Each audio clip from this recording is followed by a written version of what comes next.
Olá, essa aqui é a segunda aula sobre a acidez do hidrogênio alfa, né? Formação de enol e enolato. Essa aula está inclusa no capítulo 20 e do 24 a 26 do Kleiden, as duas partes. Nós vimos na aula passada, na parte 1, reação de enolatos com bromo, reações de enolato para fazer alquilação, né? Além das razões da acidez nesse próton alfa, né? O que nós vamos ver agora é a reação do enolato com compostos carbonílicos e carboxílicos. Se a gente pensar no equilíbrio enólico, na tautomeria, né? A gente tem a forma ceto e a forma enólica, o enol e o enolato, se tiver básico o suficiente. Então não se esqueça que a forma ceto é um eletrófilo, pode sofrer um ataque nucleofílico. E a forma enólica e o enol são nucleófilos. Então o que acontece quando a gente tem nucleófilo na presença do eletrófilo? Pode acontecer um ataque nucleofílico, como a gente já viu antes. Basicamente isso que nós vamos falar aqui. Tá? A condensação aldólica ou reação aldol, o enolato formado a partir de um composto com hidrogênio alfa, condensa com a sua forma ceto. Tá? Então, pode condensar com a sua forma ceto ou com outro composto carbonílico que estiver presente. Aqui a gente tem um exemplo. Acetaldeído tem um hidrogênio alfa aqui nessa posição, carbono alfa. A gente usa uma base, não muito forte, né? A gente tira esse próton aqui, do jeito que está mostrado, e forma enolato. Okay? Agora, isso aqui é um equilíbrio. Veja, você tem a forma ceto e o enolato. Os dois estão em equilíbrio.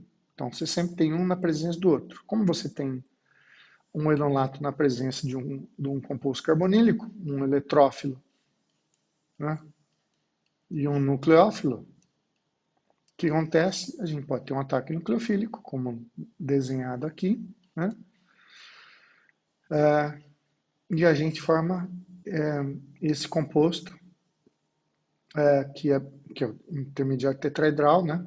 A gente abstrai o próton da água, que isso daí é hidróxido em meio aquoso,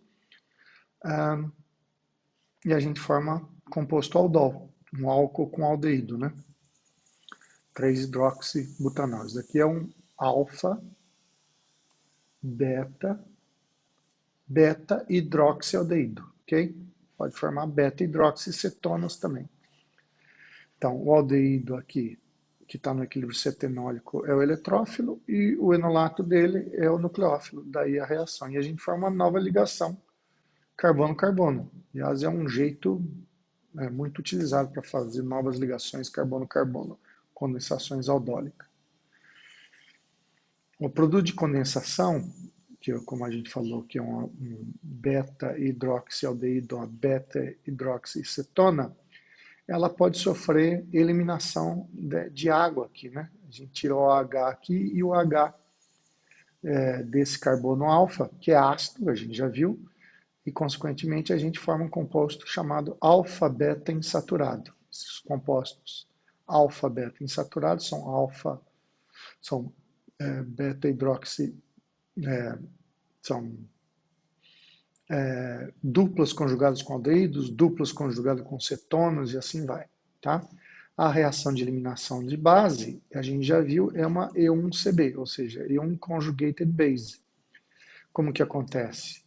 A base vem aqui, tira esse próton alfa, forma uma carga negativa, porque a base conjugada é estabilizada por ressonância, e aí sai o hidróxido, que vai sair porque o meio está extremamente ácido, desculpe, básico, e vai dar o produto. Aqui nós temos um mecanismo. A base vem, forma o carbônio, e aí o hidróxido sai e dá o produto da reação, que é o composto alfa-beta insaturado. Em alguns casos isso acontece espontaneamente, em alguns casos a gente tem que aquecer para sair, eliminar, desidratar, perder água. Então, o resultado de uma condensação aldólica é uma beta-hidroxetona, beta-hidroxialdeído, e se a gente aquece, a maioria das vezes tem que aquecer, acontece uma I1CB, sai água e dá um composto alfa-beta insaturado. A condensação dólica, não esqueça, eu estou falando em base, mas ela acontece catalisada por ácido também. Então, a gente tem 5-pentanona, a gente coloca ácido, protona aqui o oxigênio da carbonila, vem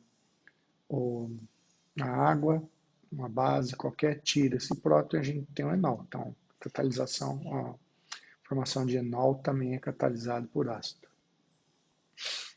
E aí, como isso é equilíbrio, a gente tem a forma ceto e a forma enólica, nucleófilo, eletrófilo. Né? Então, o enol pode atacar a forma ceto dele, vocês estão vendo aqui. Né? Na verdade, se forma ceto protonada, porque meio está ácido, ele ataca, forma o composto de diluição aldólica, que é o beta-hidroxi, uma beta-hidroxicetona. Novamente, se a gente aquecer, a gente vai formar uma dupla aqui, ó, perder água via I1CB, tá? Então, é o mecanismo embaixo. Protona, e forma, aqui no caso é uma eliminação E1, tá? Pode ser E1CB ou E1. Protona, que está em meio ácido, desculpe, se está em meio ácido tem que ser E1, não E1CB. Protona hidroxila, forma a água protonada, sai a hidroxila protonada, sai a água, forma o carbocátion, vem a água, tira o próton e dá o produto da reação, a alfa-beta insaturado. Na presença de dois compostos carbonílicos, veja, até agora a gente está falando de um composto carbonílico só. O que acontece se a gente colocar dois compostos carbonílicos juntos? Veja, esse composto aqui não tem próton alfa, né? Então, estão vendo aqui embaixo, ele não tem próton alfa. Então, não pode sair próton dessa molécula, desse aldeído aqui, esse paranitro benzaldeído. Tá? A única molécula que pode perder próton é essa aqui que tem 3 hidrogênio alfa aqui. Do outro lado não tem hidrogênio alfa.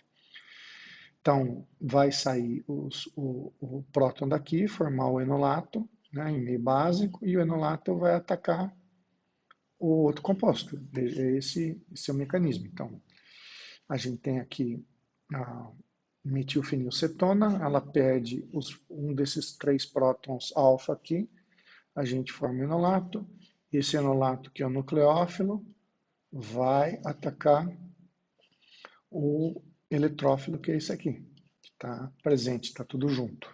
Tá? Então ele ataca aqui, forma o composto tetraedral, ele protona, forma o beta-hidroxicetona, a beta-hidroxicetona em meio básico, vai acontecer uma E1CB, tá? Se for em meio ácido, vai acontecer E1,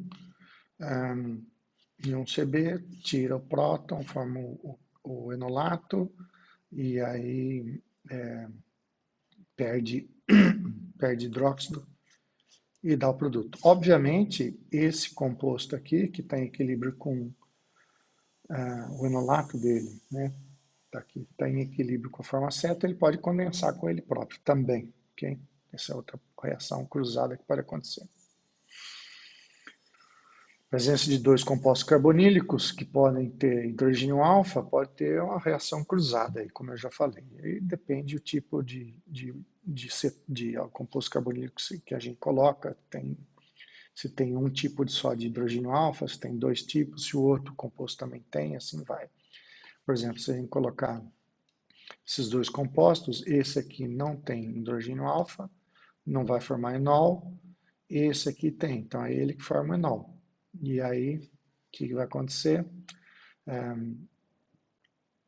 gente pode favorecer ou não a reação cruzada. Então, o tipo de base que a gente usar vai ser muito importante.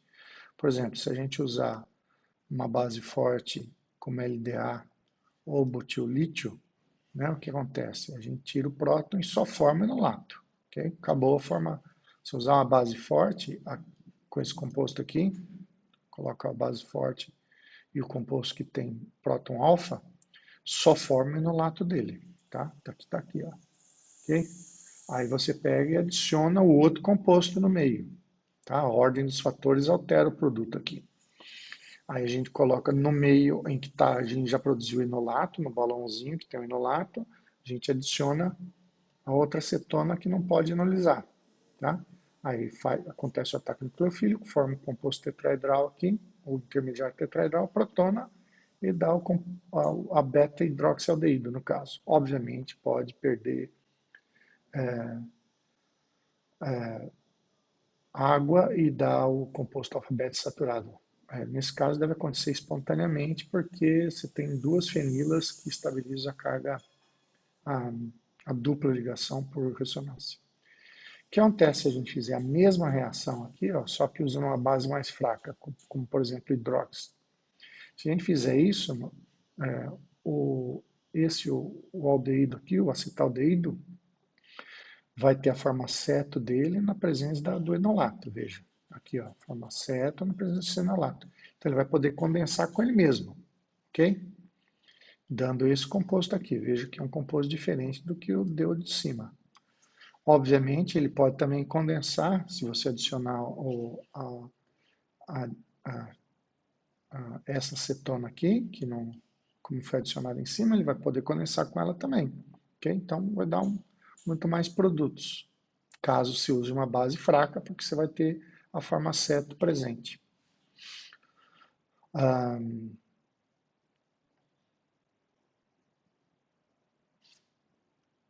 Ok. Então, ele está falando aqui, veja, esse composto aqui, se usar, também vai poder tirar o hidrogênio alfa e continuar a reação dele, tá?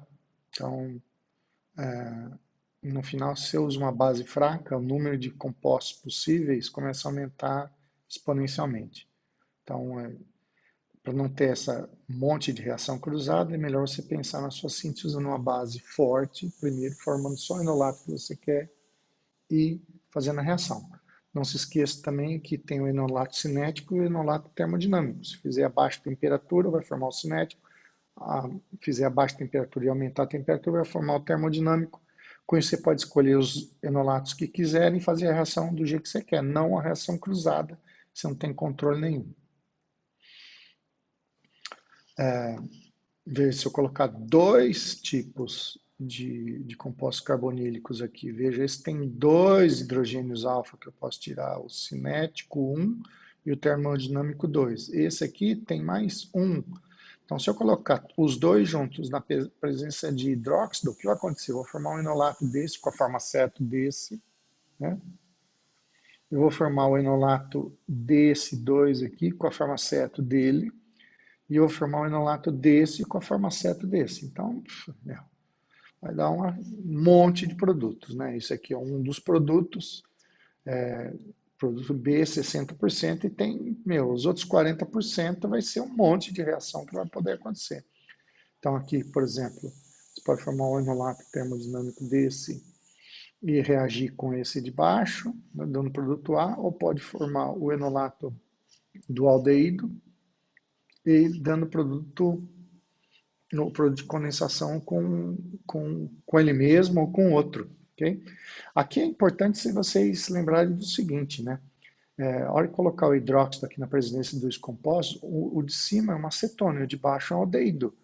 Não se esqueçam que o próton alfa de um aldeído é 1000 vezes mais ácido que o próton alfa de uma acetona. Então, se o próton que sairia aqui com maior facilidade e que teria maior concentração seria o enolato do aldeído aqui, tá? O enol é enolato do aldeído, não da acetona. Então, se tiver que pensar em um composto que vai ter o próton abstraído, é o aldeído, porque ele tem acidez 1000 vezes maior do que a acetona.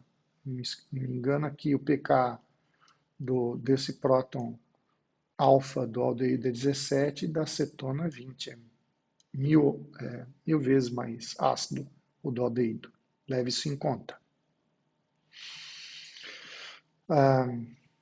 condensação aldólica são úteis também para preparar compostos cíclicos. Por exemplo, você tem essa dicetona aqui, a gente pode tirar esse próton alfa aqui, ou esse próton alfa, ou esse. E aí a gente pode ter uma reação de ciclização, porque a gente tem o nucleófilo, né, e o eletrófilo na mesma molécula. Aqui é simétrica a molécula, né? Então aqui pode formar duas formas, né? A gente pode formar o enolato na ponta, como eu falei, ou a gente formar o enolato aqui na posição 2 aqui, né? Então, se a gente formar o enolato na ponta, a gente vai cair com um composto alfa-beta insaturado de 8 membros, e se a gente fizer na posição 2 aqui, né, a gente vai formar com um composto alfa-beta saturado com 6 membros, né? Com 6, 8 e 6 eles são tão estáveis quanto, mas em termos cinéticos é muito mais provável formar um anel de 6 do que um anel de 8, então esse aqui é o produto majoritário, tá? Veja, aqui também, outro exemplo, você tem dois compostos carbonílicos da mesma molécula, tratando meio básico, você pode formar esse composto aqui, alfa-beta insaturado, com 90% via ciclização. Então, o enol e o enolato, o farmaceto e o enol na mesma molécula pode levar a ciclização.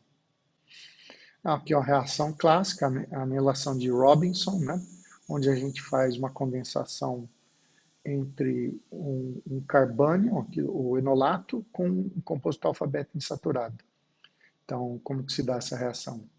Esse próton aqui deve ter um pK parecido com um de um aldeído, porque o enolato é estabilizado nesses dois sistemas aqui, né? Tanto com esse carbonila quanto essa aqui, por isso que ele, base conjugada é bem instável, daí o próton alfa é bem ácido, então é fácil tirar esse próton.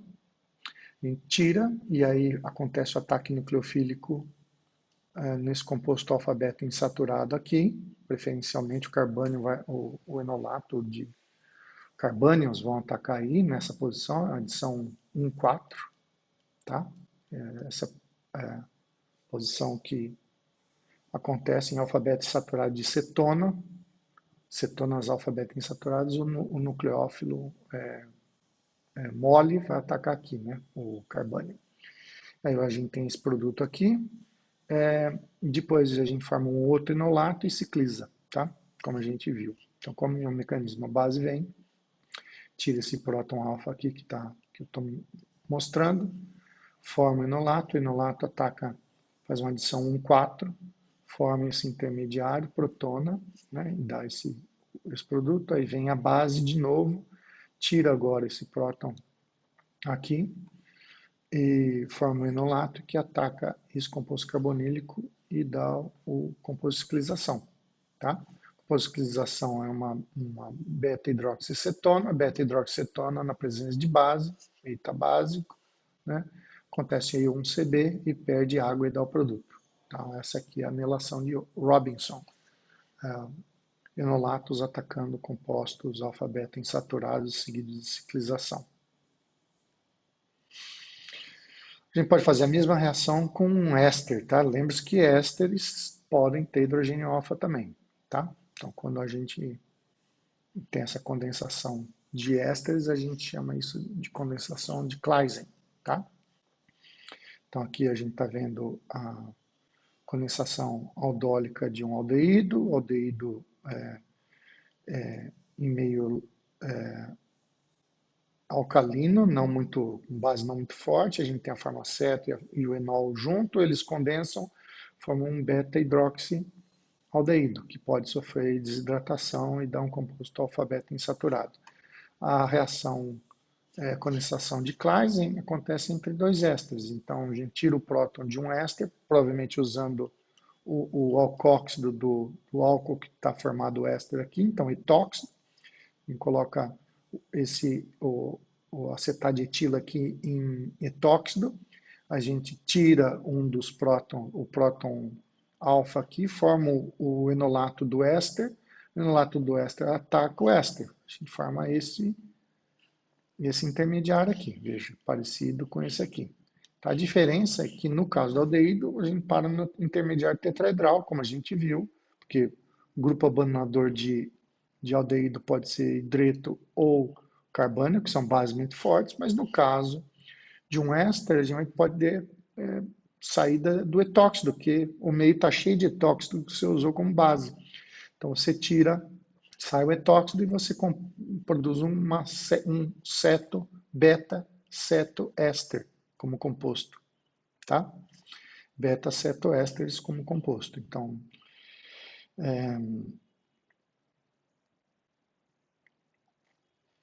ok. A gente pode fazer a condensação. Veja, se o éster atacar, tudo bem, é isso aqui. E aí para aqui, não acontece mais reação.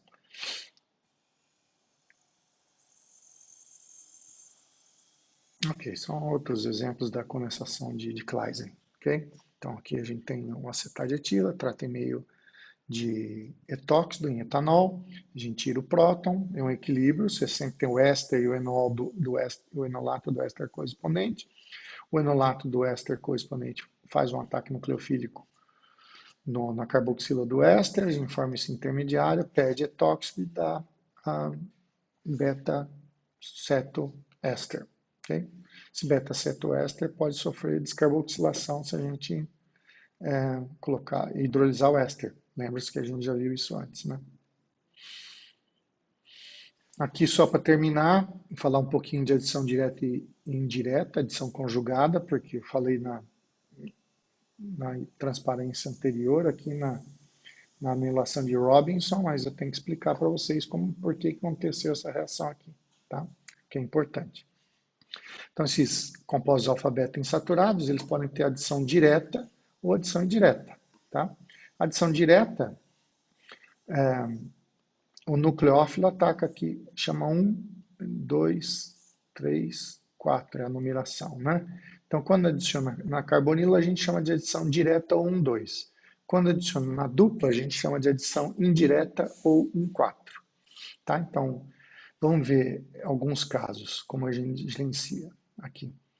Se a gente tiver esses grupos, né, se esse grupo aqui for um cloreto de ácido ou um aldeído, preferencialmente eles vão fazer adição direta, tá? Então, vamos ver aqui o mecanismo. O nucleófilo pode atacar aqui na carboxila ou na carbonila, forma intermediário tetraedral e esse X sai.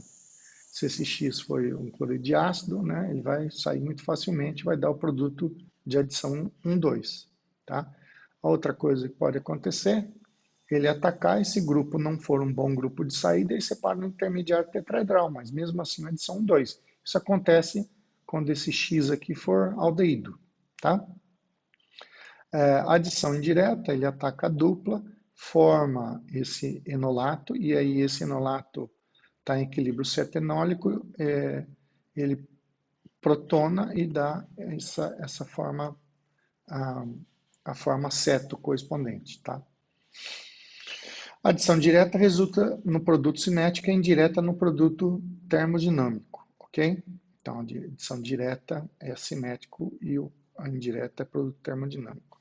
Então, o que acontece? Quando o nucleófilo ataca aqui 1, 2, é rápido, você forma o produto cinético, que é a adição de 1, 2. Se você ataca aqui na dupla, você forma um produto termodinâmico, que é mais estável, mas a reação é mais lenta. Então, quando que a gente pode pensar nisso aí, né? Se a gente tiver cloretos de ácido, preferencialmente, nós vamos ter ataque na adição 1, 2, tá? Você não precisa nem pensar, nenhum nucleófilo vai atacar aqui na dupla, adição 1, 4, se você tiver um cloreto de ácido, né?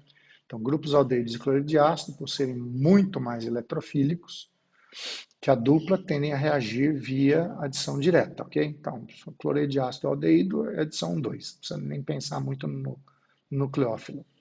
Já ésteres cetonas tendem a reagir via adição indireta, ok? Então, ésteres cetonas, vocês também não precisam pensar muito.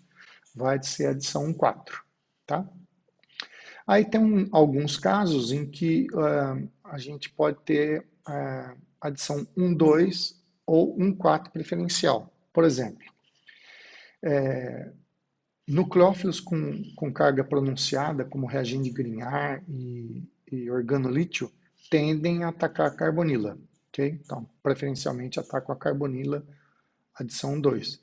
Quanto nucleófilos mais fracos, não nucleófilos mais fracos, desculpe, bases mais fracas, né? Com carga mais dispersas, mais moles, tendem a atacar a dupla. Tá? Então, aqui algum exemplo. Se você fizer esse composto alfa-beta insaturado aqui, essa cetona, fizer reação com organometálico de lítio, né, essa cetona vai reagir preferencialmente via direta adição 1,2. Fizer essa reação com um tiol, ele vai atacar a dupla. Tá? Então, aqui se ataca geralmente nucleófilos mais moles tendem a atacar a dupla e nucleófilos mais duros tendem a atacar a, a carbonila. São 2. Aqui um exemplo de reação formando alguns produtos. Exemplo do Clyde. Essas reações podem ser muito úteis, por exemplo, se a gente usar um nucleófilo que faz adição 1,4 aqui, a gente forma esse enolato, e esse enolato aqui pode simplesmente ser protonado e dar o produto que a gente geralmente observa, ou na presença de um eletrófilo, a gente pode fazer uma reação aqui com o eletrófilo. Então, um jeito bom para a gente acessar essa posição aqui, né? Fazer reação nessa posição alfa, tá? Aqui um exemplo. Esse é um organometálico também, chama-se reagente de Gilman. Não sei se Gilman com 2 N's, 2 L's, 2 mas vocês veem aí. Não sei se é com 2 L's e 2 N's ou só com L. Ok. Então, dialquilcuprato de lítio, tá?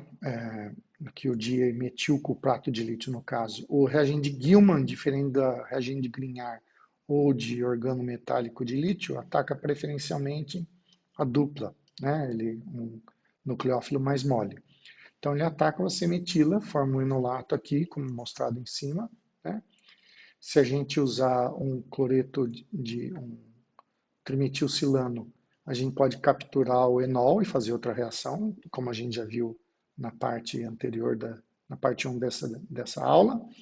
Ou se tiver aleto de alquila, a gente pode alquilar na posição alfa aqui. Então, é um jeito de fazer alquilação de compostos alfa-beta insaturados. Mais um tipo de reação para a gente aprender. É isso aí.